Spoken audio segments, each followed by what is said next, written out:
Hello bachon, let's read the question. The question says in the following question, the statement 1 is followed by the corresponding statement 2. One of the following statements, choose the correct one. Here A says both statement 1 and 2 are correct and statement 2 is the correct explanation of statement 1. Option B says both statement 1 and 2 are correct and statement 2 is not the correct explanation of statement 1. Option C says statement 1 is correct and statement 2 is incorrect. Option D says statement 2 is correct and statement 1 is incorrect. So statement 1 is given here. For a complex reaction, order is given by the slowest step of the reaction, and statement 2 says molecularity of the slowest step is same as the order of overall reaction. So let us check the key concept of the question. The key concept of this question is, what do you understand by molecularity and order of the reaction?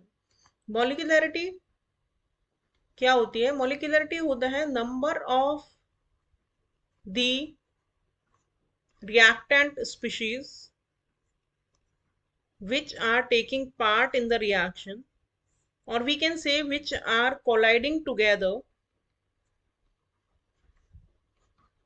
to form a product, is known as molecularity. And order of the reaction is the sum of the powers of concentration terms in rate law, and rate law is always determined experimentally. तो order भी हमें experimentally ही पता चलेगा. तो अगर कोई reaction है A plus B is giving C plus D, और इसका रेट लॉ अगर हम ऐसे लिखते हैं के A to the power X and B to the power Y, तो x plus Y will represent order of the reaction and x and y may और may not be equal to a and b. अब अगर हम इस question का complete solution देखें तो हमसे बात की है कॉम्प्लेक्स रिएक्शंस की.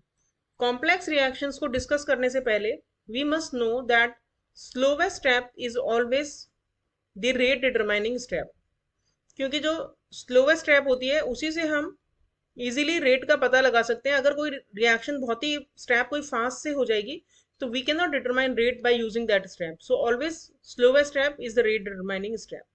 तो अगर कोई कॉम्प्लेक्स रिएक्शन है, जो कि जैसे कि एक एग्जांपल लेते हैं, ये एक रिएक्शन है 2N2O5 is giving 4NO2 plus O2. लेकिन अगर हम इसकी मैकेनिज्म देखें तो मैकेनिज्म में सबसे पहले एक N2I5 जो मॉलिक्यूल है वो कन्वर्ट होता है NO2 plus NO3 में, ऑन देन लेटर ऑन जो N2O5 होता है it reacts with NO3 and gives 3 molecules of NO2 and 1 molecule of O2. तो ओवरऑल रिएक्शन इन दोनों को सम करके we will get this only.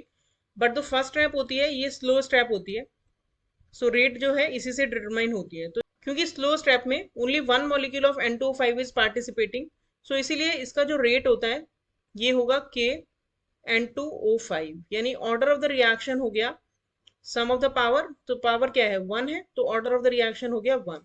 सो हमारा जो स्टेटमेंट 1 है वो एकदम करेक्ट है कि जो कॉम्प्लेक्स रिएक्शंस होती हैं उनके लिए order of the reaction slowest step से दिया जाता है. और स्टेटमेंट 2 भी हमारा करेक्ट है, क्योंकि जो ओवरऑल ऑर्डर है, ओवरऑल ऑर्डर यहाँ पे क्या हो गया 1 हो गया.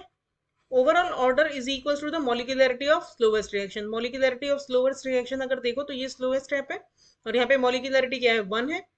तो कॉम्प्लेक्स रिएक्शन के लिए जो ओवरऑल ऑर्डर होता है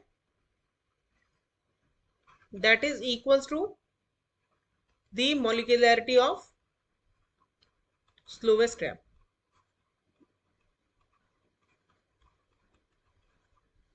तो हमारे दोनों ही जो स्टेटमेंट्स हैं करेक्ट हैं, लेकिन दोनों ही स्टेटमेंट इंडिविजुअल स्टेटमेंट्स हैं, इनका आपस में कोई रीजन वाला कनेक्शन नहीं है. तो हमारा करेक्ट ऑप्शन हो जाएगा option B. Hope you understood the solution well. Thank you.